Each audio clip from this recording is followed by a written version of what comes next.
MS ওয়ার্ডের আজকে আমরা প্যারাগ্রাফ গ্রুপ নিয়ে আলোচনা করবো। যে প্যারাগ্রাফ গ্রুপ বলছি যেটাকে, প্যারাগ্রাফ গ্রুপ বলতে এই গ্রুপটা এখানে দেখতে পাচ্ছ, এইখানে যে অপশানগুলো আছে, এই যে টুলসগুলো আছে, এই অপশানের কাজগুলো কি, কোনটা কী কাজে ব্যবহার হয় সেগুলো আমরা জানবো। ঠিক আছে, কী কাজে লাগে।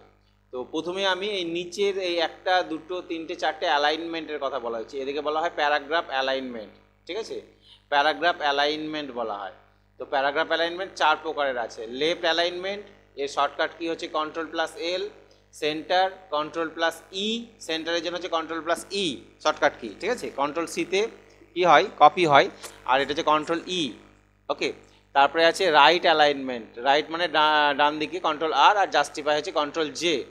আর একটা হয় এটা শিফট Ctrl+J, এখানে কোনো অপশান দেওয়া নেই কিন্তু শর্টকাট ইউজ করে করতে পারো, শিফট প্লাস Ctrl+J, এটাকে বলা হয় ফোর্স জাস্টিফাই। ঠিক আছে, তো এটা কী কাজে লাগে আমরা দেখে নিই। এমএস ওয়ার্ড খুললাম, এমএস ওয়ার্ড খুলে এখানে কিছু প্যারাগ্রাফ লিখেছো। ঠিক আছে, আমি ধরে নাও তিনটে প্যারাগ্রাফ লিখেছি। প্যারাগ্রাফ টাইপ করলে তিনটে প্যারাগ্রাফ আছে এখানে, দেখো এটাকে সিলেক্ট করে নিই, সবগুলোকে সিলেক্ট করলাম। এদের প্যারাগ্রাফের অ্যালাইনমেন্টটা কি আছে, বাম সাইডটা সমান আছে দেখতে পাচ্ছ, লেফট অ্যালাইনমেন্টটা হাইলাইট হয়ে আছে, কালার হয়ে আছে না লেফটের জায়গাটা, তাহলে লেফট অ্যালাইনমেন্ট হয়ে আছে। ডিফল্ট অ্যালাইনমেন্ট হচ্ছে লেফট, বাম সাইড চেপে লেখা হয়, বাম লেফট মানে হচ্ছে বাম দিক থেকে লেখা হয়। তুমি যখন লিখবে, লেখা শুরু হবে কোন দিক থেকে শুরু হবে, বাম সাইড থেকে, পেজের বাম সাইড থেকে লেখা শুরু হবে, এবং এন্টার মারলে প্যারাগ্রাফটার কার্সার আবার বাম দিকেই আসবে। ঠিক আছে, তাহলে এই বাম সাইড থেকে লেখা শুরু হয়, এটা হচ্ছে লেফট অ্যালাইনমেন্ট।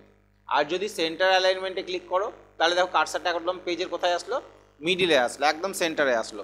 সেন্টারে আসার পর কী হবে, তুমি যখন লেখা শুরু করবে দুই সাইডে চলে এলে, সেন্টার থেকে দুই সাইডে লেখাটা ভাগ হয়ে যাবে, এবং আবার এন্টার মারলে কার্সার কোথায় আসবে, সেন্টারেই আসবে।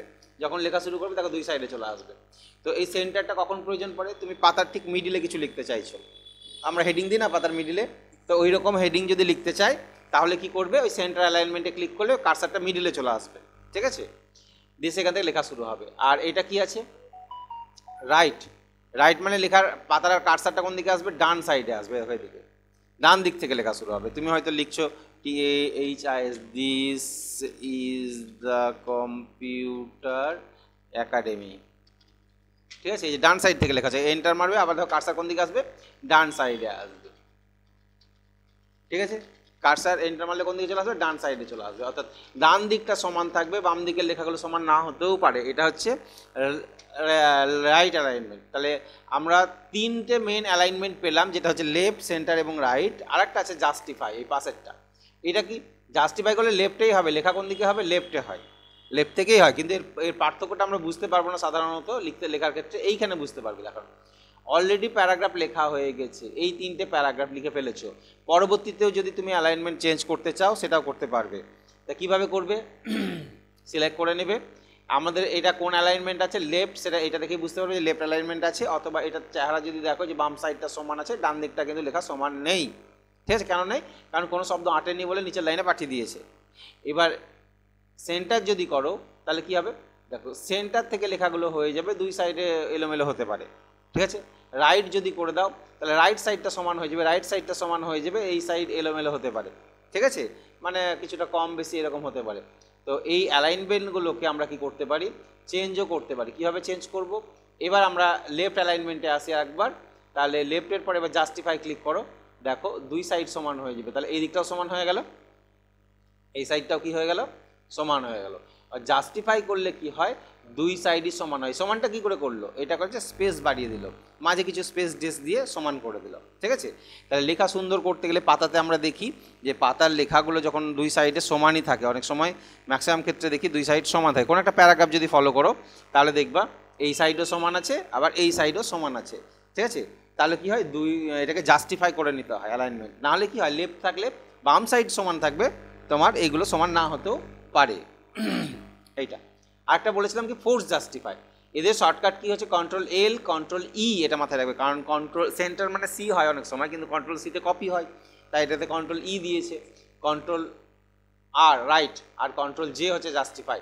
তাহলে আমি কন্ট্রোল টিপে এল টিপলাম, লেফট হলো, Ctrl+E centre, Ctrl+R right, Ctrl+J justify, shift Ctrl+J force justify. Force জাস্টিফাইয়ের মজাটা দেখো, এই নিচে যে লাইনটা ছিল লাস্ট লাইন, এটাকেও স্পেস দিয়েও সমান, সবার সমান করে দিয়েছে, এরকম সবগুলোকেই সমান করে দিয়েছে, কাউকে ফাঁকা রাখেনি, ঠিক আছে।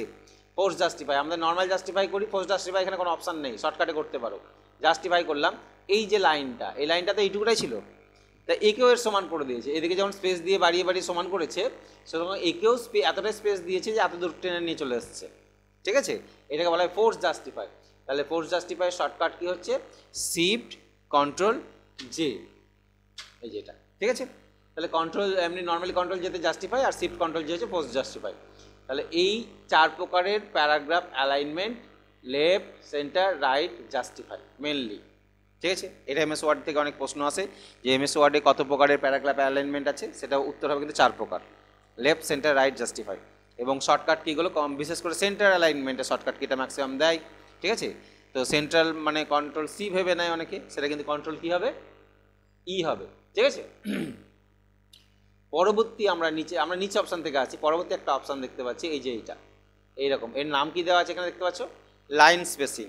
তো লাইন স্পেসিংয়ের কাজ কি, লাইন স্পেসিংয়ের কাজ বলছে this option is use to, option বলতে পারি, টুলসও বলতে পারি, is use to add or remove space between lines or paragraph. Line অথবা প্যারাগ্রাফের মাঝখানে স্পেস বাড়ানো কমানোর কাজে ইউজ করতে পারি। কেমন, এইখানে আছে দেখো, এইটা একটা প্যারাগ্রাফ, ঠিক আছে। এই প্যারাগ্রাফটাকে সিলেক্ট করলাম, ফার্স্ট প্যারাগ্রাফটাকে সিলেক্ট করলাম, সিলেক্ট করার পর এইখানে দেখো প্যারাগ্রাফের first line, second line, third line এবং ফোর্থ লাইন, 4টে লাইন আছে। এই 4টে লাইনের মাঝখানে কিছুটা ডিস্টেন্স আছে, এই ডিস্টেন্সটা আমরা বাড়াতে পারি, কমাতে পারি, এটা লাইনের মধ্যে গ্যাপিংটা। তাহলে এই ডিস্টেন্সটা 1.15 একটা মেজারমেন্ট দেওয়া আছে, এইটাকে যদি বাড়াও দেখো 2.0 করো, এই গ্যাপিংটা বাড়লো, তাহলে ডিস্টেন্সটাকে বাড়াতে পারবো, কমাতে পারবো, 2.20, 3.0 এরকম গ্যাপিংটাকে বাড়াতে পারবো। আরও যদি বাড়াতে চাও তখন তোমাকে এই অপশানে যেতে হবে, সেখান থেকে আরও বেশি বাড়ানো যায়। এইখানে ক্লিক করবে, এই যে 3 আছে, 3 জায়গায় এখানে বাড়িয়ে দিবে, এইভাবে ক্লিক করবে, আপে বাড়াবে, লিখে দিতেও পারো, দিয়ে যদি ওকে করো তাহলে এতটা বড় বড় গ্যাপ চলে আসবে। এটা লাইন স্পেসিং, ঠিক আছে। তাহলে লাইন স্পেসিংটা আবার আমি নর্মাল করে নিলাম 1.15, এটা নর্মালি থাকে সাধারণত। আরও যদি ছোটো করতে চাও যে 1.0 করতে পারো, তাহলে লাইন স্পেসিংটা একটু কমে গেল। তাহলে এই লাইন স্পেসিংটা বাড়ানো কমানোটা ইউজ করতে পারো এখান থেকে, এটা লাইন স্পেসিং বলা হয়। আচ্ছা, আর কি হয়, এই যে প্যারাগ্রাফ, সব প্যারাগ্রাফের উপরই অ্যাপ্লাই যদি করতে চাও, সব প্যারাগ্রাফের উপরেই অ্যাপ্লাই করতে পারো। তুমি সিলেক্ট করে নিয়ে এর বাড়ি নাও, সব প্যারাগ্রাফের উপরেই অ্যাপ্লাই হবে, একটু ফাঁক ফাঁক করে লিখতে হবে তোমাকে, হলে পাতাটা ভর্তি করতে হবে, তাই না, তখন তুমি এটা করতে পারো। এবার কি করবে, নর্মাল করে দিই, এখানে আরও অপশান আছে যে ফার্স্ট প্যারাগ্রাফ এবং সেকেন্ড প্যারাগ্রাফের মাঝখানে একটা গ্যাপ আছে দেখতে পাচ্ছ, এই গ্যাপটা দেখে তো বুঝতে পারছি যেগুলো একটা প্যারাগ্রাফ। তাহলে এই গ্যাপটাকেও তুমি বাড়াতে পারবে, কমাতে পারবে, এই গ্যাপিংটাকেও প্যারাগ্রাফ স্পেসিং বলা হয়। তাহলে first paragraph, second paragraph, third paragraph, তিনটেকেই সিলেক্ট করলাম। এইখানে গিয়ে লাস্টে দেখো এই যে অ্যাড স্পেস বিফোর প্যারাগ্রাফ, অর্থাৎ প্যারাগ্রাফ শুরু হওয়ার প্রথমেই তুমি একটা স্পেস অ্যাড করতে চাইছো, স্পেস মানে ফাঁকা জায়গা। তাহলে ক্লিক করো, দেখো প্রথমে একটা স্পেস অ্যাড হয়ে গেছে এখানে, ঠিক আছে। তাহলে একটা এক্সট্রা জায়গা পেয়ে গেলে। এটাকে যদি রিমুভ করতে চাও তাহলে রিমুভ করতে পারো। তুমি প্যারাগ্রাফের পরে যে স্পেসটা আছে, এন্টার মারলে যে স্পেসটা পাই, এই স্পেসটাকেও রিমুভ করতে চাও তাহলে এখানে গিয়ে রিমুভ স্পেসে ক্লিক করবে, তাহলে রিমুভ হয়ে যাবে, অ্যাড স্পেস, রিমুভ স্পেস। আবার অ্যাকচুয়ালি এটা দেখতে ভালো লাগে না, আমাদের প্যারাগ্রাফটা একটু ফাঁকা ফাঁকা না থাকলে কেমনই লাগে, তেমন যে একটা প্যারাগ্রাফই লেখা হচ্ছে তাই মনে হয়, তাই না। তাহলে আমরা কি করি, অ্যাড স্পেস করে নিই, প্যারাগ্রাফের পরে স্পেসটা থাক, এটা অ্যাড স্পেস। প্রয়োজনে রিমুভ করতে হয়, কেমন রিমুভ করতে হয় দেখো, যে তুমি কিছু এগুলো ডিলিট করে দিলাম, এগুলো একটু ফাঁক ফাঁক আছে, বুঝতে পারছো তো কেন, কারণ প্রত্যেকটা এন্টার মেরে মেরে লিখেছি, আর এন্টার মারলেই প্যারাগ্রাফ শুরু হয়। এইটাকে যদি একসাথে করতে চাও তাহলে রিমুভ স্পেস করে দাও, দেখো একসাথে হয়ে গেল, ঠিক আছে। তাহলে এইগুলো আমরা করতে পারি, আমি এটা ডিলিট করলাম। তুমি ধরে নাও এখানে কিছু লিখেছো, 1 এন্টার মারো, 2 3 4 5 6 7, ঠিক আছে, 8, তাহলে এই যে প্রত্যেকটা এন্টার মেরে মেরে লিখেছো মানে এতগুলো প্যারাগ্রাফ লিখেছো। এই প্যারাগ্রাফের first paragraph, second, third, fourth, fifth, 6, 7, 8 এই যে প্যারাগ্রাফগুলো আছে, প্যারাগ্রাফের মাঝে যে গ্যাপিংটা এখান থেকে আমি রিমুভ করতে চাইছি, তাহলে দেখো এটা কাছাকাছি হয়ে গেল, ঠিক আছে। আবার অ্যাড করে দিতে চাইছো, সেটাকে অ্যাড করে দিতে পারবে। এটাকে যদি বেশি বাড়াতে চাও তাহলে কোথায় যাবে, লাইন স্পেসিং অপশান, এখানে গিয়ে প্যারাগ্রাফে যে বিফোর প্যারাগ্রাফ, আফটার প্যারাগ্রাফ লেখা আছে দেখতে পাচ্ছ, এই স্পেসগুলোকে বাড়িয়ে দিবে, এখান থেকে বাড়িয়ে দিবে বা কমিয়ে দিবে, তাহলে ওকে করবে, দেখো আর একটু বেড়ে যাবে, ঠিক আছে। এটা প্যারাগ্রাফ স্পেসিং। আর একটা কী ছিল, লাইন স্পেসিং ছিল, এই যে লাইন স্পেসিং এই পাশেরটা, ঠিক আছে। লাইন স্পেসিং হচ্ছে এটা লেখা আছে উপরে দেখতে পাচ্ছ, লাইন স্পেসিং, আর এটা হচ্ছে প্যারাগ্রাফ স্পেসিং। তাহলে প্যারাগ্রাফ স্পেসিং আমাদের 10 ছিল, কত ছিল, 10 ছিল বা 12 ছিল নর্মালি, ওকে করলাম, এটা হয়ে গেল, ঠিক আছে। টোটালি যদি রিমুভ করে দিতে চাই, 0 করে দিতে চাই, সেটাকে এখান থেকে রিমুভ করে দিতে পারবো আমরা, কোনো প্যারাগ্রাফে স্পেস থাকবে না। তাহলে এই কাজগুলো প্রয়োজনে আমাদেরকে লাগে, অনেক সময় লাগে, যে মানে এই একটা ফরম্যাটিং করতে, কোনো একটা ফরম্যাট তৈরি করতে, ডিজাইন করতে এগুলো লাগবে। ওকে, বুঝতে পারলে এই অপশানের কাজটা? লাইন স্পেসিংটা বোঝা গেল? আচ্ছা, নেক্সট আসবো আমরা শেডিং। এই পাশে যে অপশানটা আছে যে কৌটোর মতন, এটার কার নাম কি? শেডিং। এর কাজ কি? This option is use to set colour at the background of the specific paragraph or selected text. আমরা প্যারাগ্রাফের ব্যাকগ্রাউন্ডেও কালার দিতে পারি, কোনো লেখাকেও ব্যাকগ্রাউন্ডে কালার দিতে পারি, ব্যাকগ্রাউন্ডে কালার দিতে পারবা, পিছনে কালার দিতে পারবা। কেমন? তাহলে কি করি আমরা, এখানে গেলাম, এখানে প্যারাগ্রাফ লিখে রেখেছি আমি। তুমি যদি এই প্যারাগ্রাফটা পুরোটা সিলেক্ট করে নাও এইভাবে, সেটাও একটা ব্যাপার আছে, সিলেক্ট করতে পারো। অথবা এই প্যারাগ্রাফের মধ্যে যে কোনো জায়গায় কার্সার রাখতে পারো। যদি ক্লিক করে দাও, এটাকে কার্সার রাখা বলা হয়, তাহলে এই প্যারাগ্রাফটাকে ইন্ডিকেট করছে। এইখান থেকে এই যে ড্রপ ডাউন অ্যারোটা দেখতে পাচ্ছ, এখানে ক্লিক করবে, এখানে যে কালারগুলো আছে যে কোনো কালারের উপর মাউস পয়েন্টারটা নিয়ে যাও, দেখো সেই কালারটা প্যারাগ্রাফের ব্যাকগ্রাউন্ডে চলে আসছে। আসছে তো? তুমি যদি কালো কালার দিয়ে দাও, তাহলে লেখার কালারটা অটোমেটিক্যালি কী হয়ে গেল? সাদা হয়ে গেল। এই ক্ষেত্রে কিন্তু আমাদের এইখানে একটা কালার করেছিলাম, এটা থেকে হয় না, তখন আমাদেরকে লেখার কালার আলাদা করে সাদা করতে হচ্ছিল। কিন্তু এই কালারে কি হয়, মানে হাইলাইট করে অটোমেটিক্যালি মানে অপোজিট কালার করে দেবে। যেমন এই লালে এটাতে আসছে না, কিন্তু এই ডিপ লাল দিলে দেখো অটোমেটিক সাদা হয়ে যাচ্ছে। তাহলে প্যারাগ্রাফের ব্যাকগ্রাউন্ডে আমরা কালার দিতে পারি। যে কোনো প্যারাগ্রাফে ক্লিক করবে, দিয়ে এইখান থেকে ড্রপ ডাউন থেকে যে কোনো একটা কালার সিলেক্ট করে নাও, দেখো সেই কালারটা ব্যাকগ্রাউন্ডে চলে আসবে। এইটা হচ্ছে প্যারাগ্রাফে ক্লিক করে পুরো প্যারাগ্রাফের ব্যাকগ্রাউন্ডে চলে আসবে। আর যদি মনে করো যে না আমি জাস্ট সিলেক্ট করবো, এইভাবে সিলেক্ট করে এইটুকুটা লেখাকে দেবো, তাহলে এটাও করতে পারো। সিলেক্ট করে নাও, এই ড্রপ ডাউনে ক্লিক করো, চুজ এনি কালার, দেখো এটা চেঞ্জ হয়ে গেল, প্যারাগ্রাফের ব্যাকগ্রাউন্ডের কালারটা চেঞ্জ হয়ে গেল। তাহলে প্যারাগ্রাফের ব্যাকগ্রাউন্ডের কালার চেঞ্জ করতে পারো তুমি। আবার ক্লিক করে এই ড্রপ ডাউনে যাবে, নিচে কি লেখা আছে? No colour. আবার এখানে ক্লিক করো, যে নো কালারটা সিলেক্টেড হয়েই আছে, ওর উপরে ক্লিক করে দাও, নো কালার। এটাতে ক্লিক করলাম, নো কালার করলে আসছে কি? আসছে না। কেন আসছে না? কারণ এটা আমি সিলেক্ট করেছি মাউস দিয়ে, এইভাবে ইন্ডিভিজুয়াল এইটুকুটা সিলেক্ট করেছি, তাই এটাকে আমাকে আবার সিলেক্ট করতে হবে, তারপরে নো কালার করতে হবে। ঠিক আছে? এটা হচ্ছে শেডিং বলা হয়, এই কালারটাকে বলা হয় শেডিং। নেক্সট এরপরে কি আছে? শেডিংয়ের পরে যেটা আছে সেটা আমরা দেখে নিই, বর্ডার। শেডিংয়ের পর আছে বর্ডার। বর্ডার কোনটা? বর্ডার হচ্ছে এই যে এইটা। ঠিক আছে? তো বর্ডারের বাংলা কি? বর্ডার মানে কি? বর্ডার মানে কি? সীমানা বা রেখা বলতে পারি আমরা, একটা বর্ডারটা মানে একটা রেখা দাগকে বর্ডার বলতে পারি, তাই না?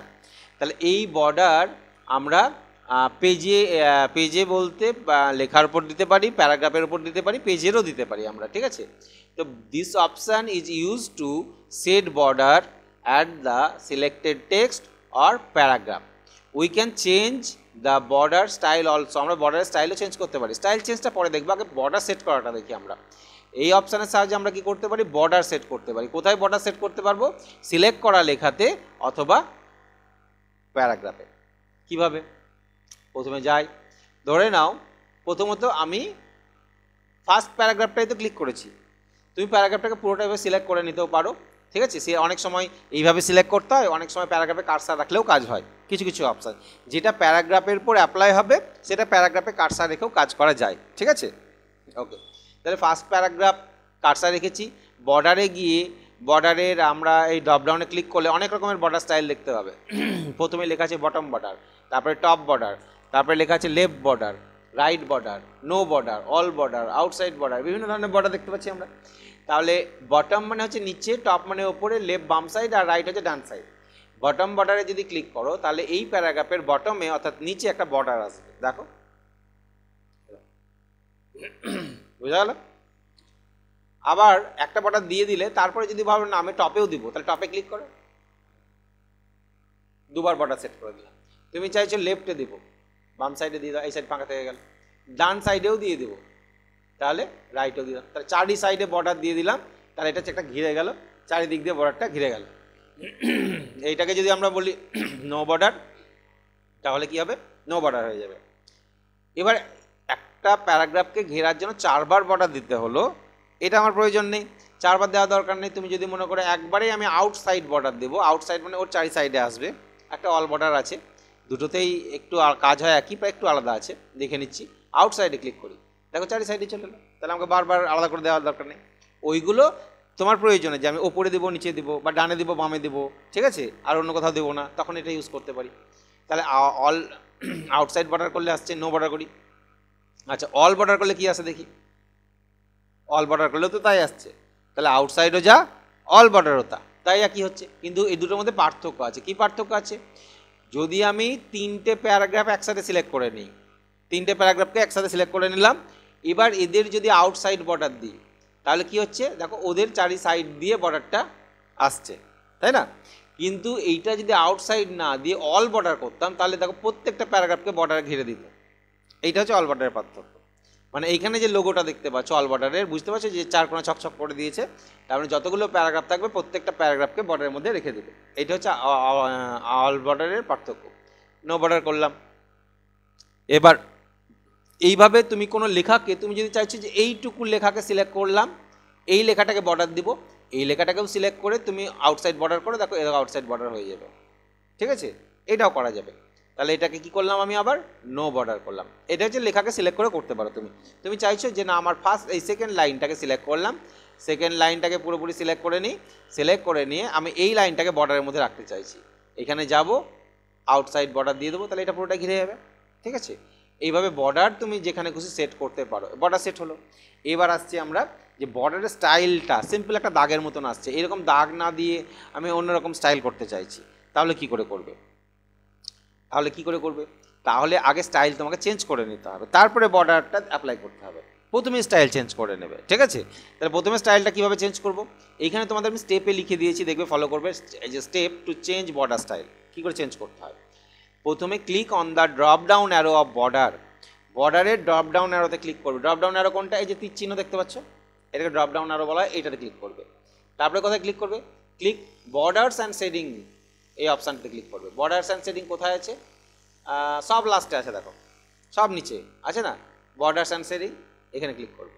তারপরে select style, colour and with, মানে বর্ডারের স্টাইল চুজ করবে, বর্ডার কী কালার দেবে সেই কালারটাও চুজ করবে, এবং তার চওড়া কত মোটা হবে মিহি হবে সেটা চুজ করে ওকে করবে। এইটুকু সিম্পল, কিছু না কঠিন। তাহলে আমরা এখানে যাই, বর্ডার স্টাইল চেঞ্জ করে আসি। তাহলে গেলাম, গিয়ে বর্ডার অ্যান্ড শেডিংয়ে ক্লিক করলাম। এই দেখো বর্ডারের স্টাইল, এইগুলো হচ্ছে স্টাইল, বর্ডারের স্টাইল, এই ধরনের স্টাইলগুলো আছে। বর্ডারের কালার আছে এখানে, এবং বর্ডারের উইথ আছে এখানে, চওড়াটা কত মোটা করবো উইথ আছে এখানে। তাহলে 3টে অপশান আমরা পেয়ে যাচ্ছি, স্টাইল, কালার এবং উইথ। তাহলে আমি এখান থেকে কোনো একটা স্টাইল চুজ করলাম, ধরো না এই ট্রিপল লাইনের এই স্টাইল, এইটা নিলাম, এইরকম হবে দেখতে। ঠিক আছে, এবং এর কালার কি দেবো, আমি কালার কোনো একটা চুজ করলাম, এই কালারটা নিলাম, এইরকম হবে। এবং উইথ কতটা মোটা হবে, এইরকম, এইটা এইটা এটা আছে, এইটাই থাক, খুব বেশি মোটা করছে না। ঠিক আছে, এইটা দিয়ে ওকে করলাম। তাহলে দেখো এইটার একটা বর্ডার সেট হয়ে গেল। সেট কেন হলো? কেননা আমি তো দিইনি বর্ডার, তাও সেট কেন হলো বলি, কেন হলো, এইখানে দেখো অল বর্ডার সিলেক্ট হয়ে আছে। এইটা যদি এখান থেকে তুলে দিতাম যে না আমার এইরকম এরকম হয় বর্ডার, শুধু এই দুটো থাকবে, এই দুটো থাকবে, সাইডের দুটো বারের মতন থাকবে, আর থাকবে না। ওকে যদি করি তাহলে এই দুটোই থাকবে, দেখো সাইডের দুটোই আছে, অন্য কিছু নেই। ওটা যদি ওখানে সিলেক্ট না থাকতো তাহলে তোমার কিন্তু এই বর্ডারটা আসতো না। তো এই বর্ডারটা তুমি চেঞ্জ করে নাও, কোনো অসুবিধা নাই। তুমি এখানে দিয়ে দাও, অল বর্ডার দিয়ে দাও, ওকে করে দাও, চলে আসো। তুমি যেহেতু বর্ডারের স্টাইল এটা চুজ করে নিয়েছো, এবার নিচের এই দুটো প্যারাগ্রাফকে আমি চাইছি বর্ডার দিতে, অল বর্ডার। এখান থেকে গিয়ে যদি আমি অল বর্ডার করে দিই তাহলে নিচের দুটো দেখো আলাদা হবে, ওই স্টাইলের বর্ডারটাই অ্যাপ্লাই হলো, যে স্টাইলটা আমি চেঞ্জ করে এসেছি। ঠিক আছে, আবার চাইছি না ফার্স্ট প্যারাগ্রাফের বর্ডার স্টাইলটা আমি অন্যরকম দিব, তাহলে আবার ফার্স্ট প্যারাগ্রাফে গিয়ে আমি আর নো বর্ডার করে দিলাম, বর্ডার উঠিয়ে দিলাম। বর্ডার স্টাইল এবার চেঞ্জ করবো, তুমি গিয়ে বর্ডার অ্যান্ড শেডিংয়ে যাও। এখানে দেখো কোনো বর্ডার দেখতে পাচ্ছ কি? আর দেখতে পাচ্ছ না, বর্ডার নেই। তাহলে বর্ডার স্টাইল আমি এখান থেকে চেঞ্জ করে নিই। কোন স্টাইলটা নেব? এই স্টাইলটা নিলাম। দেখো বর্ডার চলে এসছে, বুঝতে পারছো? বর্ডার যেহেতু চলে এসছে তাহলে ওই বর্ডারটাই আসবে। এখান থেকে কালার রেড করে দিলাম, উইথ এটাই থাক, এই যে এইটা দিয়ে ওকে করো, ওই দেখো। তাহলে আমরা প্যারাগ্রাফের বর্ডার বলো বা লেখার বর্ডার বলো, আমরা বর্ডার স্টাইল চেঞ্জ করে ওখানে দিতে পারবো। ঠিক আছে, আবার এখান থেকে নো বর্ডার করে দাও, নো বর্ডার, এখান থেকে নো বর্ডার করে দাও, নো বর্ডার। ঠিক আছে, আমি পুরো 3টে প্যারাগ্রাফকে এবার যদি বর্ডার দিই, বর্ডারে গিয়ে যদি অল বর্ডার করি, বলো এখান থেকে অল বর্ডার করব, কোন বর্ডার স্টাইলটা আসবে? লাল কালারেরটা না আগেরটা আসবে, না নর্মাল আসবে? নর্মাল, লাস্ট যেটা সেট করেছি আমি সেইটা। পেজ যদি বন্ধ করে দাও, দিয়ে যদি খুলো, তাহলে ডিফল্ট যে নর্মাল লাইন থাকে সেই লাইনটা আসবে। কিন্তু তুমি যেহেতু একটা সেট করে রেখে এসছো, চেঞ্জ করে দিয়ে এসছো, তাই যেটা চেঞ্জ করেছো লাস্ট সেই স্টাইলটাই অ্যাপ্লাই হবে। ঠিক আছে, এইটা তুমি যদি আবার চেঞ্জ করে নাও তাহলে ওই স্টাইলটা আবার অ্যাপ্লাই হবে। কীভাবে চেঞ্জ করবো, আমি আবার সেম জিনিস তোমরা তো জানো, এখানে দেখালাম, এখানে যাবে, এখান থেকে বর্ডার স্টাইলটা আমি ধরেন চেঞ্জ করে এইটা করে দিলাম, দিয়ে এর কালারটাকে আমি এটা মোটামুটি যা আছে থাক, কালারটাকে অন্য কিছু একটা করে দিই, কালারটা এই কালার এই সবুজ ডিপ সবুজটা করলাম, এখানে এসছে কালারটা আসেনি, ক্লিক করলে কালারটা আসছে, দেখো ক্লিক করলে কালারটা আসছে, তার মানে আমার প্যারাগ্রাফে এটা সেট হয়ে আছে। তো তাই আমি মধ্যেরটাকে লালই রেখে দিলাম, ঠিক আছে, দেখি কি হয়। দেখো মধ্যে দুটো কি থেকে গেল, লাল থেকে গেল, আর সাইডেরটা কি হয়ে গেল, সবুজ হয়ে গেল। তাহলে ওই যে ডান সাইডে যে প্রিভিউটা আছে ওইখান থেকেও কিন্তু তুমি চেঞ্জ করতে পারবে। তাহলে এখন যেটা সেট হলো, পরবর্তীতে যদি আমি প্যারাগ্রাফ অ্যাপ্লাই করি, আমি ধরলাম নো বর্ডার করলাম, এবার যদি আবার আমি ওখানে গিয়ে অল বর্ডার দিই বা আউটসাইড দিই, তাহলে আমার এই বর্ডারটাই আসবে, যে বর্ডারটা আমি সেট করে এসছি। ক্লিয়ার? যেমন এইখানে এখানে কি আছে, শেডিংয়ে নো কালার হয়ে আছে, তাই তুমি অ্যাপ্লাই করলে নো কালারই আসবে। এখানে কি আছে, হলুদ আছে, হলুদ কালারটা আসবে, এটা রেড আছে, রেড কালারটাই আসবে, যেটা অ্যাপ্লাই হয়ে থাকবে সেই কালারটাই আসবে। তাহলে এই হলো আমাদের বর্ডার্স। আচ্ছা, এইখানে যে বর্ডারটা দিলে তুমি, সেই বর্ডারটা হচ্ছে প্যারাগ্রাফকে বা লেখাকে, কিন্তু পাতার চারি সাইডে যদি এরকম আমরা বর্ডার দিতে চাই, আমরা পেজেও তো অনেক সময় বর্ডার থাকে, বর্ডার দিই, সেই বর্ডারটা কি এখান থেকে দেওয়া যাবে? দেওয়া যাবে, অবশ্যই দেওয়া যাবে। কি করে দেওয়া যাবে সেটা একটু দেখে নাও। এটা কিন্তু পেজ বর্ডার হবে। পেজ বর্ডার বলতে এই পাতার চারি সাইডে বর্ডারটা আসবে, ঠিক আছে। সেম জিনিস কি করবে, এইখানেই ক্লিক করবে, বর্ডার্স অ্যান্ড শেডিংয়ে চলে আসবে এইখানে। এখানে গিয়ে এইখান থেকে যে বর্ডার স্টাইলগুলো আমরা চুজ করছি সেইগুলো কিন্তু প্যারাগ্রাফের আসছে। এই যে বর্ডার লেখা আছে উপরে দেখতে পাচ্ছ, কিন্তু পাশে একটা কি লেখা আছে, পেজ বর্ডার লেখা আছে, এইটাতে ক্লিক করো। পেজ বর্ডারে ক্লিক করলেও কিন্তু স্টাইল পাবে, কালার পাবে, উইথ পাবে, আর একটা নতুন জিনিস পাবে, আর্ট পাবে, ঠিক আছে। এইটা কিন্তু নর্মাল বর্ডারে থাকে না, এই যে এখানে আর্ট আছে নাই, আবার পেজ বর্ডারে ক্লিক করো, দেখো আর্ট চলে আসবে, ঠিক আছে। তাহলে পেজ বর্ডারেরও তুমি এখান থেকে স্টাইল চুজ করো, স্টাইলগুলো প্রায় একই আছে। ধরুন এই স্টাইলটা দিতে চাইছো, এখান থেকে পেজ বর্ডারের কোনো কালার চুজ করে নিলাম, কালার চুজ করলাম, দিয়ে আমি ওকে করছি, তাহলে দেখো সেই স্টাইলের বর্ডার তোমার পুরো পেজে চলে আসবে, এই বর্ডারটা। এর ভিতরে তুমি লেখালেখি করতে পারবা, ঠিক আছে। এবং তোমার যদি আরও পাতা দরকার হয়, এই পাতাটা যদি শেষ হয়ে যায়, নতুন যে পাতাটা আসবে, আমি একটা ইনসার্ট থেকে একটা ব্ল্যাঙ্ক পেজ নিয়ে নিচ্ছি, ব্ল্যাঙ্ক পেজে ক্লিক করলাম, মানে এক্সট্রা পাতা নিয়ে নিলাম, তাহলে দেখো আমি ওই স্টাইলই চলে আসবে, ঠিক আছে। যতগুলো পাতা নিবে, আমরা প্রজেক্ট করার সময় আমাদেরকে পেজে বর্ডার দিতে হয়, ডিজাইন করতে হয়, ঠিক আছে। তো এই বর্ডারগুলো আমরা অ্যাপ্লাই করতে পারবো। তাহলে পেজ বর্ডারটা কী করে দিলাম আমরা, আরেকবার বলো। এখানে যাব, বর্ডার্স অ্যান্ড শেডিং দিয়ে কোথায় ক্লিক করব, পেজ বর্ডারে কিন্তু, ঠিক আছে। পেজ বর্ডার তুলে দিতে চাইলে এখানে গিয়ে তোমাকে কি করতে হবে, বর্ডারগুলোকে এখান থেকে উঠিয়ে দিতে হবে, হয় এখান থেকে উঠাবে, না হলে কী করবে, এই নান অপশানে ক্লিক করবে, তাহলে উঠে যাবে, ঠিক আছে। তাহলে পেজ বর্ডার উঠে যাবে, দেখো পেজ বর্ডার উঠে গেল, আর পেজ বর্ডার নেই, ঠিক আছে। তাহলে আমি আবার গেলাম page borders and shading, page বর্ডারে ক্লিক করবে, ঠিক আছে। দিয়ে এখান থেকে বর্ডার স্টাইল তো এগুলো লাইন স্টাইল বুঝতে পারলে, যেগুলো আমরা অ্যাপ্লাই করতে পারবো। এবার আমি একটা নতুন জিনিস দেখাই, যেটা হচ্ছে আর্ট। এখানে আর্ট লেখা আছে দেখতে পাচ্ছ, এই আর্টের মধ্যে অনেক স্টাইল আছে, এখানে ক্লিক করো, দেখো এই যে তুমি আপেল দিয়ে বর্ডার দিবে, এরকম আপেল দিয়ে বর্ডার চলে আসবে, ঠিক আছে। আপেলের বর্ডার, আর কি আছে, আইসক্রিম আছে, গাছ আছে, যে ট্রি আছে, এই গাছের বর্ডার ওকে করো, দেখো গাছ দিয়ে বর্ডার আসবে, ঠিক আছে। আর কি বর্ডার আছে, অনেক রকমের আছে। পেজ বর্ডার অবশ্যই ক্লিক করবে, আর্টের মধ্যে এগুলো থাকে, এখানে যাও, দেখো অনেক স্টাইল আছে, বেলুনস আছে, এই যে এগুলো আছে, ঠিক আছে। তাহলে এই রকম জিনিস দিয়ে আমরা পেজ বর্ডারগুলো সেট করতে পারবো। অনেক রকমের আর্ট আছে, এখানে অনেক আছে, এটাকে নামাবে, এটাকে ধরে নামাবে, দেখো কত রকমের আছে, ঠিক আছে। এগুলো অ্যাপ্লাই করে করে দেখবে, যে স্টাইলটা ভালো লাগবে মোটামুটি একটা মাথায় রাখবে, যে আমার পেজ বর্ডার এটা সেট করতে পারি। যেমন ধরে নাও এই যে এই স্টাইলটা, এর কালারও কিছু কিছু চেঞ্জ করা যায়, কিছু চেঞ্জ করা যাবে কালার, কিছু চেঞ্জ করা যাবে না। যার কালার চেঞ্জ করা যাবে তার কালারটা অ্যাক্টিভ থাকবে, এখান থেকে কালার চেঞ্জ করতে পারবে। আর যার কালার চেঞ্জ করা যাবে না তার কালারটা কিন্তু অ্যাক্টিভ থাকবে না, ঠিক আছে। এটাকে ওকে করবে, পেজ বর্ডারটা এরকম সেট হয়ে যাবে, ঠিক আছে। তাহলে পেজ বর্ডার যেটার কালার চেঞ্জ হবে না সেটা কিন্তু অ্যাক্টিভ থাকবে না, মাথায় রাখবে। যেমন একটা দেখিয়ে দিই, ধরুন লাস্টে গিয়ে এটাতে ক্লিক করলাম, এটা তো কালার চেঞ্জ করা যাচ্ছে। আমি দেখেছি অনেক কিছু আছে যেগুলো কালার চেঞ্জ করা যায় না, মানে সেটা তখন এটা ইনঅ্যাক্টিভ থাকবে, যেটা চেঞ্জ করা যাবে না সেটা ইনঅ্যাক্টিভ থাকবে। তাহলে এই যে এই বর্ডারগুলো দেখতে পাচ্ছ, এরকম অনেক স্টাইল আছে, যে কোনো স্টাইল তুমি চুজ করতে পারো। ধরুন এই স্টাইলটা চুজ করলে, এটা কি আছে, ওপরে আছে আর নিচে আছে, ওকে করো, দেখো পেজের ওপরে থাকবে আর নিচে থাকবে, ঠিক আছে। তাহলে এইরকম অনেক বর্ডার স্টাইল আছে, যে বর্ডারগুলো তুমি এখান থেকে চুজ করতে পারবে।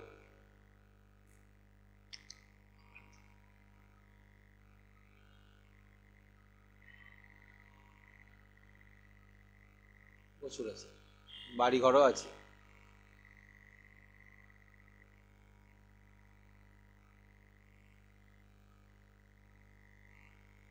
এই বর্ডার স্টাইল এরকম আছে, এই বর্ডার স্টাইলের উইথটাও বাড়াতে পারো, 18 জায়গায় তুমি বড় করতে মোটা করতে পারো, ওকে করবে তাহলে দেখো এরকম স্টাইলের বর্ডার চলে আসবে, এই যে ঠিক আছে। তাহলে এই বর্ডার স্টাইলগুলো তুলে দিতে চাইলে আবার কি করব আমরা, পেজ বর্ডারে গিয়ে এখানে কোথায় ক্লিক করব, নান অপশানে ক্লিক করব, দিয়ে ওকে, তাহলে বর্ডারটা উঠে যাবে। তাহলে আমরা প্যারাগ্রাফ বর্ডারের সাথে সাথে পেজ বর্ডারটাও দেখতে পেলাম, যে প্যারাগ্রাফ বর্ডারের সাথে সাথে আমরা পেজ বর্ডারও দিতে পারবো। তাহলে এই বর্ডারটা ক্লিয়ার হলো, ঠিক আছে। এগুলো কিন্তু প্র্যাকটিক্যালি প্র্যাকটিস না করলে পারবে না, প্র্যাকটিস করতে হবে, ঠিক আছে। নেক্সট বুধবার তোমরা কিন্তু অবশ্যই প্র্যাকটিস করবে, ঠিক আছে। বুধবার আমি ক্লাস নিব না, প্র্যাকটিস করবে, ঠিক আছে, থিওরি নিব না, শুক্রবার আবার থিওরি নিব, ওকে। চেঞ্জ স্টাইল এটা দিয়েছি, তোমাদের পিডিএফটা দিয়েছি আমি গ্রুপে, দেওয়া হয়েছে মনে হয় না, আগে যেদিন দিয়েছি ওর মধ্যেই আছে সব, কারণ ওটাই 100 কত পাতার পিডিএফ আছে দেখবা, ওই ক্লাসটা, ঠিক আছে। হ্যাঁ হ্যাঁ, ওইটা কিন্তু খাতাতে নোট করবে কিন্তু প্রথম থেকে, আমি বলেছি, ঠিক আছে। এগুলো সব আছে।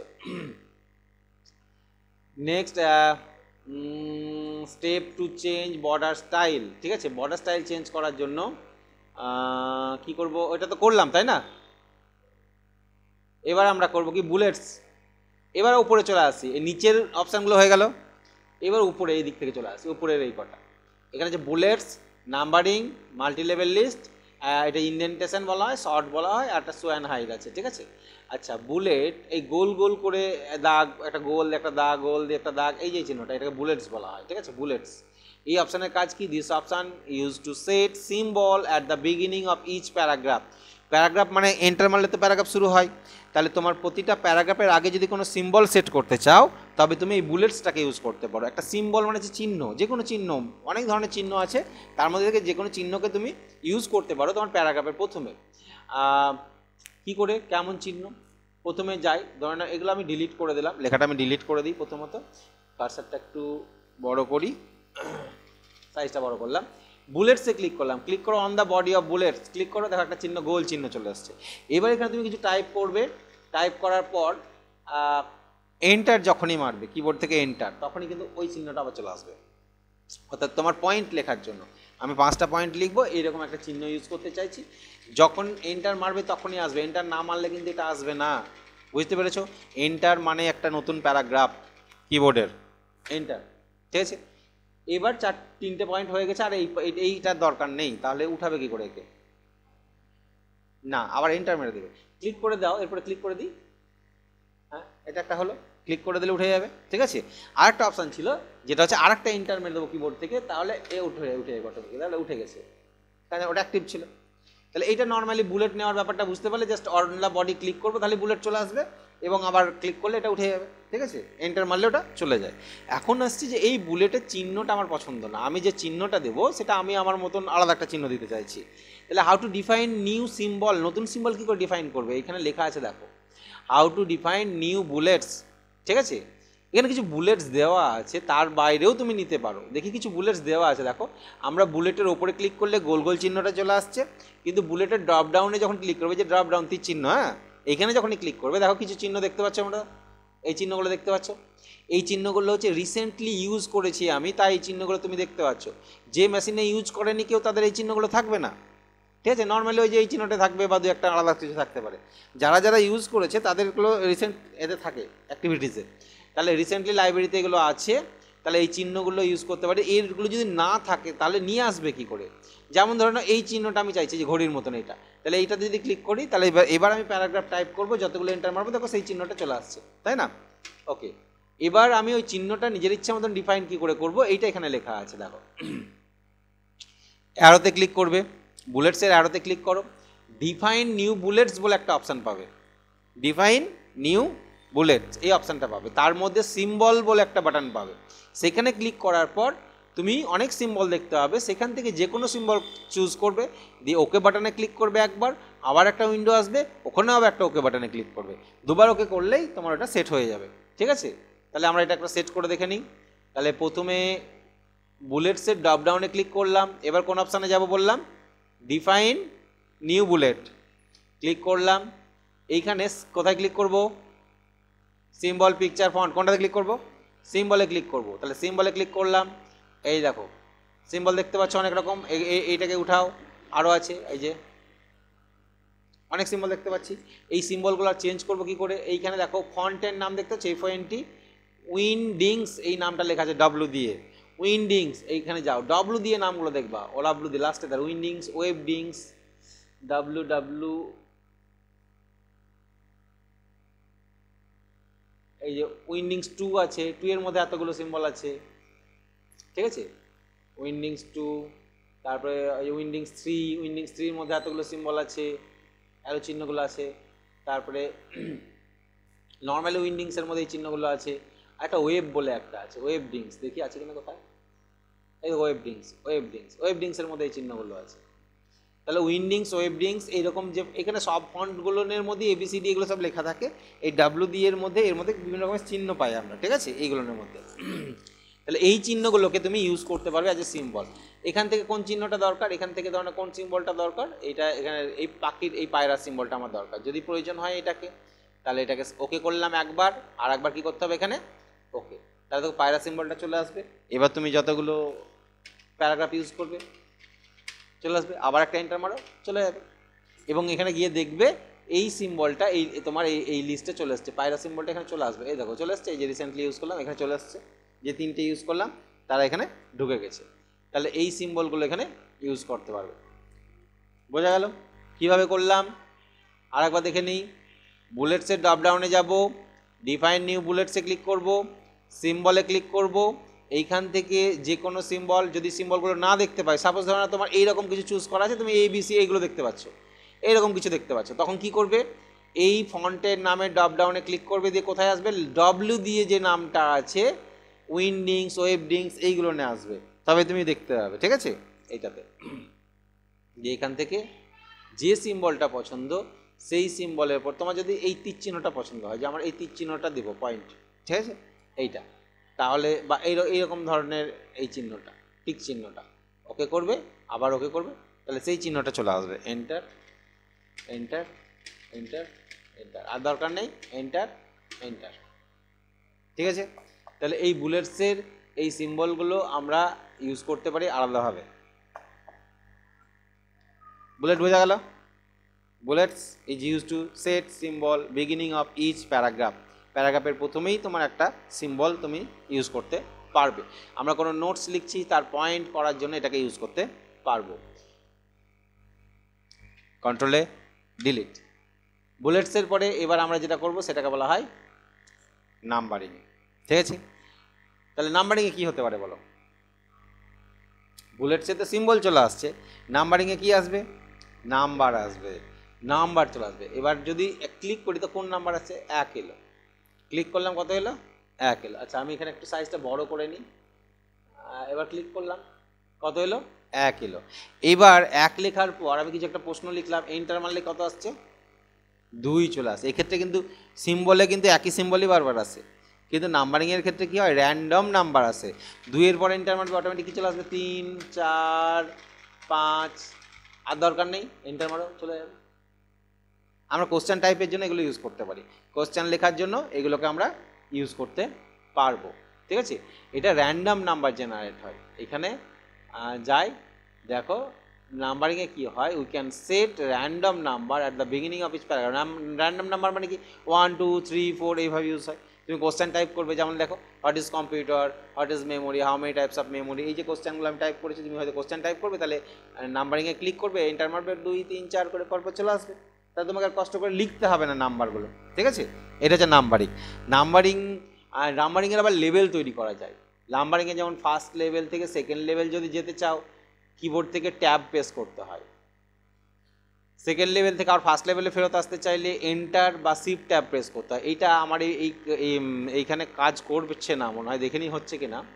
ধরে নাও ফার্স্ট লেভেল থেকে এন্টার মারলাম, 6 এলো, ট্যাব মারছি, হচ্ছে না, এটাতে হচ্ছে না। এটা মানে হচ্ছে তোমার তৈরি করা হয়, কোশ্চেন তৈরি করা হয়, অর্থাৎ 1-এর ABCD চলে আসবে অটোমেটিক্যালি, এইরকম আসবে। নিচেরটা দেখি আমরা, এই যে এইটা যেমন 1 নাম্বার, এটা হচ্ছে ফার্স্ট লেভেল, এটা হচ্ছে ফার্স্ট লেভেল, এটা হচ্ছে সেকেন্ড লেভেল, ঠিক আছে। এই যে সেকেন্ড লেভেল এন্টার মারছি, ডি এলো, আবার এন্টার মারলে 2 চলে আসছে, দেখো। আবার এখান থেকে ট্যাব মারছি, তখন আর কাজ হচ্ছে না। এই যে এই ট্যাব মারলে যে কাজটা আসছে না, লেভেলটা আমার আউট হয়ে গেছে, কোনো কারণে সেটিংস চেঞ্জ হয়ে গেছে, ঠিক আছে। মানে 1 লিখে এন্টার মারবে 2 আসবে তো এখানে, যখনই আবার ট্যাব মারবে 2-এর এ চলে আসবে, ঠিক আছে, দিয়ে এই লেভেলে চলে আসলে এবার এখান থেকে তুমি যতগুলো অপশান নেবার নিয়ে নেবা, দিয়ে যখন আবার ফেরত আসতে চাইছো ডবল এন্টার মারবে, তাহলে এই লেভেলে চলে আসবে। এটা হচ্ছে একটা লেভেল, এটা 1 2 3 করে পরপর লেভেল আসবে, ঠিক আছে। আর এইটা হচ্ছে সেকেন্ড লেভেল, এটা ফার্স্ট লেভেল, এটা হচ্ছে সেকেন্ড লেভেল।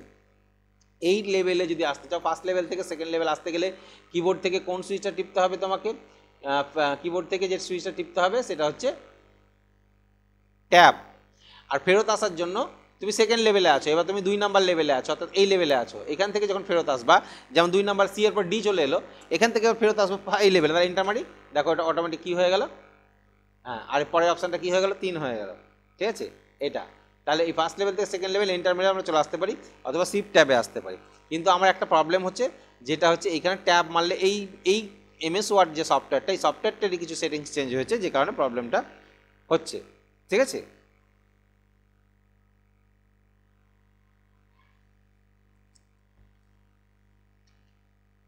আচ্ছা, নেক্সট এই যে মাল্টি লেভেল লিস্ট যেটা বলছি আমরা, পাশের অপশানে এটা, এই মাল্টি লেভেল লিস্টের কাজ কি? মাল্টি লেভেল লিস্টের কাজ হচ্ছে যে ফার্স্ট লেভেলে 1 2 3 4 আসবে, সেকেন্ড লেভেলে এবিসিডি আসছে, এই যে অপশানগুলো আমি এবিসিডি না নিয়ে রোমান হরফের নিতে চাইছি, সেকেন্ড লেভেলটা যেন এবিসিডি না আসে, রোমান হরফের 1 2 3 4। আমরা মাল্টিপল চয়েস কোশ্চেন তৈরি করবো, ফার্স্টে 1 2 3 থাকবে, কিন্তু তার আন্ডারে থাকবে রোমান হরফের 1 2 3 4, যে রোমান হরফের নাম্বারগুলো হয় এরকম, বা অন্য কিছু করতে পারি, ঠিক আছে। এই লেভেলের ফরম্যাটটা চেঞ্জ করবো কী করে, ডিজাইনটা চেঞ্জ করবো কী করে, তার জন্য এই মাল্টি লেভেল লিস্ট, ঠিক আছে। We can change or set numbering level format, format মানে হচ্ছে স্টাইল, এই যে ফার্স্ট লেভেল তার ফরম্যাট কী হবে, বা সেকেন্ড লেভেল তার ফরম্যাট কী হবে, বা এর আন্ডারেও যদি তুমি কিছু ঢোকাতে চাও, এর আন্ডারে আবার কিছু করতে চাইছো, তার লেভেল 3 নাম্বার লেভেলের ফরম্যাট কী হবে, সেই ফরম্যাটটা কীভাবে চেঞ্জ করবে এইখানে স্টেপটা লিখে দিয়েছি, দেখো। Click on the drop down arrow of multi level list, define new list style, তারপরে select level, first level choose করবে, তারপরে তার ফরম্যাট চুজ করবে, তারপরে সেকেন্ড লেভেল চুজ করবে, তার ফরম্যাট চুজ করবে, এইভাবে করবে, ঠিক আছে। আমি একবার দেখিয়ে দিই, যদিও আমার এখানে এটা অ্যাপ্লাই হবে না, কিন্তু আমরা করে নিতে পারি। ধরে নাও এই মাল্টি লেভেল লিস্টে ক্লিক করলাম, মাল্টি লেভেল লিস্টে ক্লিক করেছি, এখান থেকে যদি তুমি এটা ক্লিক করে দাও, তার মানে 1-এর আন্ডারে কে আসবে, এ আসবে, দেখো লেখা আছে 1-এর আন্ডারে এ লেখা আছে, দেখতে পাচ্ছ তো, এই যে এ লেখা আছে এখানে, 1-এর আন্ডারে এ লেখা আছে, দেখা যাচ্ছে না, তাহলে এ আসবে। আচ্ছা, এটা যদি ক্লিক করে তাহলে কীরকম আসবে, 1.1 মানে 1-এর 1.1 1.2 1.3 এইভাবে আসবে, ঠিক আছে। তাহলে এই 1.8 স্টাইলে আসবে। এইগুলো যদি নাও তাহলে সিম্বলের মানে বুলেটসেরও নাম্বারিং ফরম্যাট হয়, মানে লেভেল ফরম্যাট হয় বুলেটসেরও। তাহলে এইগুলো বাদ দিয়েও আমি define multi level list, define new list style যেটা লেখা আছে, ডিফাইন নিউ লিস্ট স্টাইল, আমি নতুন স্টাইল চেঞ্জ করব। তাহলে কিভাবে করবে, এইখানে যাবে, এই যে ফার্স্ট লেভেল লেখা আছে দেখতে পাচ্ছ, ফার্স্ট লেভেলটা কি আসবে, 1 2 3 4 আসবে, না অন্য এবিসিডি নিবা, তুমি বলে ফার্স্ট লেভেলে এবিসিডি থাকবে, তাহলে ফার্স্ট লেভেলের জন্য এবিসিডি চলে এলো, ঠিক আছে। সেকেন্ড লেভেলটা কি নিবে, সেকেন্ড লেভেলে আমি নিব, সেকেন্ড লেভেলে রোমান হরফ ছোটো হাতের এটা নিব, তাহলে সেকেন্ড লেভেলটা দেখো এরপরে এরকম চলে আসবে, এবার ওকে করবে, তাহলে দেখো ফার্স্ট লেভেলে তোমার কি আসবে, যখনই তুমি নাম্বারিং নেবে, এটা তো নাম্বারিং আসছে, এখান থেকে আমি এই নাম্বারিংটা ক্লিক করলাম, এবিসিডি হয়েছে, হয়নি, এখান থেকে চুজ করি আবার, ঠিক আছে, এখানে গেলাম, দিয়ে এই যে এইটা সেট করলাম আমি, ঠিক আছে, ক্লিক করলাম, দেখো এ এলো, এর আন্ডারে আমি এন্টার মারলে বি আসছে, কিন্তু এখানে ট্যাব মারলে ওই রোমান হরফেরটা আসার কথা, কিন্তু আমার এখানে আসছে না। তোমরা মেশিনে প্র্যাকটিস করবে, দেখবে অবশ্যই আসবে, ঠিক আছে। এটা আমাকে এইটাকে আনইনস্টল করে দিয়ে আবার নতুন করে ইনস্টল করলে তখন আবার আসবে, ঠিক আছে। এর জন্য এটা আমি দেখাতে পাচ্ছি না। এটা হচ্ছে মাল্টি লেভেল লিস্ট। আচ্ছা, এই আর দুটো অপশান আছে, এই দুটো অপশান আর এটা এগুলো খুব একটা কাজের নয়, যদি ইন্ডেন্টেশনটা কাজে লাগে, ইন্ডেন্টেশনটা আমাদের কাজে লাগে, শর্টিংটা এখানে খুব একটা ভালো কাজে লাগবে না, আর শো হেডটা তো ইউজ করবে না, আমি বলে দেবো ইউজ করতে মানা করবো, কেন ইউজ করতে মানা করছি সেটা পরে বলছি। তো প্রথমত ইন্ডেন্টেশনটা আমরা একটু বুঝে নিই। ইন্ডেন্টেশন 3 ধরনের হয়, left, right and first line, 3 ধরনের ইন্ডেন্টেশন, ঠিক আছে, লেফট, রাইট এবং ইন্ডেন্টেশন। এই ইন্ডেন্টেশনটাকে আমরা ডিক্রিজ এবং ইনক্রিজ করতে পারবো। ডিক্রিজ মানে হচ্ছে কমানো, আর ইনক্রিজ মানে হচ্ছে বাড়ানো, ঠিক আছে। এই ইন্ডেন্টেশন কমানো বাড়ানো বা সেটিং করতে পারি আমরা, সেই ইন্ডেন্টেশনটা মাউস দিয়ে করে নিই, আমরা এই অপশানে যাই না, সেই ইন্ডেন্টেশনটা কী জিনিস আমি এখানে দেখিয়ে দিই। ধরুন এখানে RAND 3টে প্যারাগ্রাফ লিখেছি, কন্ট্রোল A সিলেক্ট করে নিয়ে জাস্টিফাই অ্যালাইনমেন্ট করলাম। আচ্ছা, একটু ভালো করে ফলো করবে। আমি সব প্যারাগ্রাফগুলোকে সিলেক্ট করে নিলাম। প্রথমে ইন্ডেন্টেশন সেট করে নিতে পারো, বা ইন্ডেন্টেশন পরেও সেট করা যায়, সিলেক্ট করে করতে হয় তখন। আর না হলে প্রথমে যদি ইন্ডেন্টেশন সেট করে নাও তাহলে কি হয়, ওই স্টাইলে লেখাটা আসবে। তো ইন্ডেন্টেশনটা কী জিনিস দেখো, উপরে রুলারটা ভালো করে ফলো করবে, যে উপরে এই যে রুলারটা ভালো করে ফলো করো। রুলারের যতটা সাদা অংশ সেই অংশই তো পেজে লেখা হচ্ছে। এই যে রুলারের এই সাদা অংশ এখানে তো পেজে লেখা হচ্ছে, তাই না? এখানে আমরা দেখতে পাচ্ছি এই যে সাদা অংশ, এই টুকুটাতে পেজে এইদিকে লেখা হচ্ছে না। কেন লেখা হচ্ছে না? এই টুকুটাকে কি বলা হয়? এখান থেকে যে টুকুটা আছে এটা মার্জিন, পেজ মার্জিন। আমরা পাতাতে লিখতে গেলেও খাতাতে লিখতে মার্জিন দিয়ে তো লিখি। পাতায় কটা মার্জিন দেওয়া যায়? 4টে, টপ বটম লেফট রাইট, তাই তো? 4টে বটম মার্জিন দেওয়া যায়। তো নর্মালি তুমি যখন ইতিহাসের নোট লিখছো, ভূগোলের নোট লিখছো, কীভাবে লেখো? প্রথম লাইনটা আমরা কি করি, প্যারাগ্রাফে একটু ছেড়ে লিখি, তাই না? না এরকমভাবে লেখো, এরকম করে লেখো, একদম খাতার প্রথম থেকে শুরু করে দাও লিখতে, না একটা একটু ছাড়ো দিয়ে একটু ছাড়ি, তাই না? একটু ছাড়ি, তাই তো? ফার্স্ট লাইনটা একটু ছেড়ে দিই, সেকেন্ড লাইনগুলো সবাই সমান থাকে, তাই না? মানে কেমন থাকে, এই ঠিক এইরকম উপরের এইটাকে যদি আমি টেনে দিই, ফার্স্ট লাইনটাকে যদি আমি একটু টেনে দিই, এরকম ঠিক এইভাবে লেখা শুরু করি আমরা প্যারাগ্রাফ খাতা কলমে, তাই তো? কিন্তু কম্পিউটার কী হয় দেখো, দুটোই কিন্তু সমান থেকে শুরু হয়, তাই না? তাহলে আমার ডিজাইনে যদি আমি করতে চাই, তাহলে এটা হচ্ছে ফার্স্ট লাইন ইন্ডেন্টেশন। দেখো এটা মাউস নিয়ে যাও, দেখো নাম দেখো, ফার্স্ট লাইন লেখা আছে ইন্ডেন্ট, এইটার নাম হচ্ছে লেফট ইন্ডেন্টেশন। বাম সাইডগুলো সব, তারপরে বাম সাইডগুলো সব সমান থাকবে। এটার নাম হচ্ছে রাইট ইন্ডেন্টেশন, ডান সাইডগুলো, ঠিক আছে? তাহলে এই ইন্ডেন্টেশনগুলোকে আমি চেঞ্জ করতে পারি, ঠিক আছে? এই ইন্ডেন্টেশনগুলো একটু চেঞ্জ করতে পারি, এইগুলো। তাহলে ফার্স্ট লাইন, এটা হচ্ছে লেফট, এইটা এবার কীভাবে চেঞ্জ করতে পারি? সিলেক্ট করে নেবে, সিলেক্ট করে নিয়ে তুমি যদি ফার্স্ট লাইনটাকে যদি এই লেফটের সাথে রেখে দাও, তাহলে দুই সাইড সমান থাকবে। এটা জেনারেলি থাকে আমাদের, কিন্তু চাইছো না ফার্স্ট লাইনটা একটু আমার আগে থাক, হাফ ইঞ্চি আগে থাক, তাহলে প্রত্যেকটা লাইনে হাফ ইঞ্চি আগে থাকবে। এটা সেট হয়ে যাবে। এবং এখান থেকে যখনই তুমি নতুন প্যারাগ্রাফ লেখা শুরু করবে, দেখো ফার্স্ট লাইনটা এখান থেকে শুরু হলো, এই যে ফার্স্ট লাইন ওখান থেকে শুরু হলো, সেকেন্ড লাইনটা অটোমেটিক্যালি ওইখান থেকে শুরু হবে যেখানে আমার সেকেন্ড লাইনের মানে লেফটের ইন্ডেন্টেশন সেট করা আছে। এই যে এবার আবার এন্টার মারো, আবার দেখো, এই যে। তাহলে ওটাকে তোমাকে আগে সেট করে নিতে হবে। তুমি কিবোর্ড থেকে লেখা শুরু করবে, দেখো এরকম সেট হবে। ক্লিয়ার? তাহলে এইটা আমি কি করলাম, সিলেক্ট করে নিলাম। এই ইন্ডেন্টেশনটাকে তুমি যদি এই ইন্ডেন্টেশনটাকে টেনে যদি এত সরি এটাকে ধরে যদি মাউস দিয়ে এই এত দূর নিয়ে চলে আসো, তাহলে এর ওদিকে লেখা যাবে না, এর বাইরে লেখা যাবে না, এখানে লেখা থাকবে কিন্তু, ঠিক আছে? মার্জিন নয়, ইন্ডেন্টেশন কমিয়ে দিয়েও করতে পারে। আমি যদি এই লেফট ইন্ডেন্টেশন একটু টেনে নিই, লেফটটাকে যদি একটু টেনে নিই, এতটা রাখলাম, আর রাইটটাকে আর একটু টেনে নিলাম, এখানে রাখলাম, তাহলে এইরকম এর মধ্যে লেখা সীমাবদ্ধ থাকবে, তার বাইরে যাবে না, ঠিক আছে? এইটাই এখান থেকে দেখো আমরা কি করতে পারছি, এই যে লেফট ইন্ডেন্টেশনটাকে এটাতে দেখো ইন্ডেন্টেশন বাড়ছে, আর এটাতে কি হচ্ছে, ঠিক আছে? এই দুটো জিনিস করা যায়। তো আমরা এখান থেকে খুব কম করি, আমরা কি করি, এই মাউস দিয়ে ধরে ইন্ডেন্টেশনটাকে এখানে চেঞ্জ করে নিই, ঠিক আছে? এটা লেফট ফার্স্ট লাইন এবং লেফট আছে একসাথে, এটা এবং রাইটটা এখানে আছে। তাহলে ইন্ডেন্টেশন 3 প্রকারের হয়, first line, left and right, ঠিক আছে? এই ইন্ডেন্টেশনগুলো আমরা চেঞ্জ করতে পারবো। তার পাশে একটা শর্ট বলে অপশান আছে। শর্ট মানে হচ্ছে অ্যারেঞ্জ করা, A to Z R Z to Z সাজাবো। এটা কি করে অ্যারেঞ্জ করা যায়? এখানে তোমার অ্যারেঞ্জের জন্য খুব একটা ভালো কাজে লাগে না, টেবিল থাকলে অ্যারেঞ্জ করা যায়, কিন্তু এখানে নর্মালি তুমি ধরো কিছু নাম লিখেছো, আমি কিছু নাম লিখলাম, MITH UN, মিঠুন, অমিত, শাহনাজ, সাবির,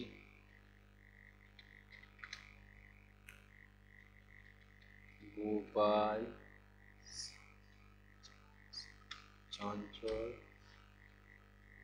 দিবাকর, এনামুল। এই যে নামগুলো লিখেছি, এগুলো কি ABCD করে সাজানো আছে? সাজানো আছে? নাই। তাহলে এইগুলোকে সবগুলো, এগুলো তো প্যারাগ্রাফ, সবগুলোকে সিলেক্ট করে নাও, দিয়ে তুমি এই শর্টে ক্লিক করো। শর্টে ক্লিক করে দেখো একটা অ্যাসেন্ডিং আছে, মানে A to Z সাজবে, আর একটা ডিসেন্ডিং আছে। ডিসেন্ডিংটা হচ্ছে উল্টো হয়, জেড দিয়ে যে সে প্রথমে চলে আসবে, ঠিক আছে? উল্টো হয় ডিসেন্ডিং। তাহলে অ্যাসেন্ডিংয়ে ক্লিক করলাম, দিয়ে ওকে করলাম। তাহলে দেখো আমিরুল, অমিত, বুবাই, চঞ্চল, দিবাকর, এনামুল, মিঠুন, সাবির। এই স্পেসগুলো কমিয়ে দিই, এই রিমুভ করে দিলাম, এই দেখো, এবং সাইজটা একটু বড় করে দিই, দেখো। তাহলে আমিরুল আগে এলো, অমিত পরে এলো, কেন? AM I পর্যন্ত তিনজনেরই একই আছে, দুজনেরই একই আছে। তারপরে এটা আয়ের পর টি আছে, এটাতে কি আছে, আর আছে, আর আগে আসে QRST, ঠিক আছে, আর আগে আসবে, তার জন্য এটা আগে চলে এলো, ঠিক আছে। তাহলে এটা হচ্ছে A to Z, আর এখানে গিয়ে যদি জেড উল্টো করে দিই তাহলে এই শাহনাজ সব প্রথমে চলে আসবে এবং আমিরুল সব লাস্টে চলে আসবে, উল্টো হয়ে গেল, ঠিক আছে। এটা হচ্ছে অ্যাসেন্ডিং আর ডিসেন্ডিং। তাহলে অ্যাসেন্ডিং মানে A to Z সাজে, আর ডিসেন্ডিং মানে Z to A সাজে। এটা গেল অক্ষরের ক্ষেত্রে। এবার যদি আমি কিছু নাম্বার টাইপ করি, নাম্বার মানে ধরে নাও আমি লিখলাম 5 9 2 3 4 9, এই নাম্বারগুলো লিখেছি, একই নাম্বার ডাবল লিখেছি, দেখি 5 6 8 2 3 4 9, যাই যা লিখেছি লিখেছি। এই নাম্বারগুলোকে 1 2 3 4 করে সাজাবো, ঠিক আছে।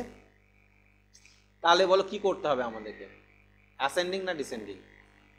অ্যাসেন্ডিং ছোট থেকে বড় সাজে, অ্যাসেন্ডিং হচ্ছে ছোট থেকে বড়। তাহলে ওকে করো, তাহলে দেখো 1 2 3 4 5 6 7 8 9 সেজে গেছে, ঠিক আছে। আর ডিসেন্ডিং মানে হচ্ছে উল্টো, সরি এইটা নয়, এইটা এইটা ডিসেন্ডিং যদি করো তাহলে ঠিক উল্টো আসবে, বড় থেকে ছোট আসবে। নাম্বার কেউ বেশি নাম্বার পেয়েছে সে প্রথমে থাকবে, ফার্স্ট যে সে প্রথমে থাকবে, নাম্বার বেশি তখন ডিসেন্ডিং করতে হবে, নাম্বারটা বড় বেশি থাকবে ডিসেন্ডিং করতে হবে। আর যদি রোল নাম্বার ওই সাজাবো ছোট থেকে বড় তাহলে অ্যাসেন্ডিং করতে হবে। তাহলে অ্যাসেন্ডিং ডিসেন্ডিংয়ের কাজ হচ্ছে আমাদেরকে অ্যারেঞ্জ করা। তো নর্মালি আমরা পেজের লেখাকে এইভাবে করতে পারি, আর টেবিল থাকলে ভালো করতে পারি। টেবিল যদি থাকে তাহলে সেটাকে আমরা ভালোভাবে করতে পারবো, ক্লিয়ার? আচ্ছা, আরেকটা জিনিস আছে, পাশে এই অপশানটা আছে, এটার নাম হচ্ছে শো অ্যান্ড হাইড। এই অপশানটা কি হয়, অনেকগুলো হিডেন সিম্বল থাকে, যে হিডেন সিম্বলকে আমরা দেখতে পাই না, সেই সিম্বলগুলো এটা যদি অ্যাক্টিভ করে দাও কোনো কারণে, তাহলে সেই সিম্বল, এই সিম্বলটা চলে আসবে। যতগুলো লাইন লিখবা, এন্টার মারবা, দেখো লাইন লিখলে ওই সিম্বলটা চলে আসছে, যটা এন্টার মারছে তটা এই সিম্বল চলে আসবে। স্পেস দিলে একটা করে ডট আসবে, যটা স্পেস দিলে একটা করে ডট চলে আসবে। আবার ট্যাব মারো কিবোর্ড থেকে, একটা করে তীর চিহ্ন চলে আসবে ট্যাব মারলে। এই যে এগুলো হিডেন সিম্বলগুলো দেখা যায়। জেনারেলি তুমি যদি এটাতে ক্লিক না করে উঠিয়ে দাও এটা, এবার বুঝতে পারো, বলো পেজে কিছু লেখা আছে, বুঝতে পারছো তুমি? পেজে অনেক কিছু করেছো কিন্তু তুমি কেউ বুঝতে পারবে না, এটা হিডেন হয়ে আছে। এই সিম্বলগুলো যদি দেখতে চাও তাহলে এখানে ক্লিক করো, এটাকে তোমার শো হয়ে যাবে, ঠিক আছে। তাহলে এইগুলো এটা অ্যাক্টিভ করে দিলে তোমার এইগুলো উঠাতে পারবে না, তখন স্যার কী হয়ে গেছে কী হয়ে গেছে, এটা ক্লিক করে এটা তুলে দেবে, ঠিক আছে, কোনো অসুবিধা নেই। তাহলে এই হচ্ছে আমাদের প্যারাগ্রাফ গ্রুপ। এই প্যারাগ্রাফের এই যে টুলসগুলো আমরা এগুলো নিয়ে আলোচনা করলাম, ঠিক আছে। প্যারাগ্রাফ গ্রুপে শর্টিং, এই শর্টিং দুই ধরনের লিখে দিয়েছি, শর্টিংয়ের সাহায্যে আমরা কী করতে পারি, শর্ট অক্ষরের ক্ষেত্রে A to Z, আর নাম্বারের ক্ষেত্রে ছোটো থেকে বড়, অ্যাসেন্ডিং মানে, ঠিক আছে। আর ডিসেন্ডিং মানে অক্ষরের ক্ষেত্রে Z to A, আর বড় নাম্বার থেকে ছোটো নাম্বার, ঠিক আছে। এইটা এরপরে আজকে আমরা এইটুকুটাই থাক, ঠিক আছে। এরপরে আছে কি স্টাইল বলে যে গ্রুপটা আছে, সেই গ্রুপটা নিয়ে আমরা পরে আলোচনা করব, ঠিক আছে। তাহলে এইটুকুটা আজকে থাক, ঠিক আছে। নেক্সট ক্লাস তোমাদের এটা কিন্তু যেগুলো করালাম এই যে খুব ইম্পর্টেন্ট কিন্তু এগুলো, ঠিক আছে। MS ওয়ার্ড খুলে এগুলো কিন্তু প্র্যাকটিস করবে, ওকে।